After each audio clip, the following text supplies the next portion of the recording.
Getting your pasture covers into Farmax every month is essential. The data lets Farmax fine-tune your pasture forecast.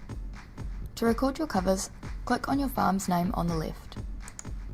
Now click on Pasture Covers.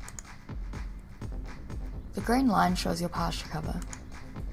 The solid part of the line is your actual cover for the season to date. The dotted part of the line is Farmax's forecast for the rest of the season. The grey line shows the minimum cover, which is the cover that would need to be continuously set stocked on to achieve production targets. Now click New Measurement in the Cover Measurements tab. We can see that Farmax has added a pasture cover for today's date. The cover value is the forecast cover for that date. If you did the farm walk today, leave the date as is.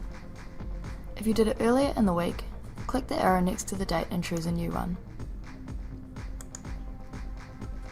Now click on the cover and type the actual cover you measured. Press enter. You can see a blue dot has appeared on the graph. Every blue dot represents an actual cover measurement you have entered. Click on growth rate. The solid blue line shows your actual growth rate.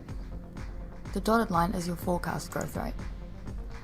Farmax has just calculated your actual growth rate for that month based on the new pasture cover you entered and has reforecast your cover for the rest of the season.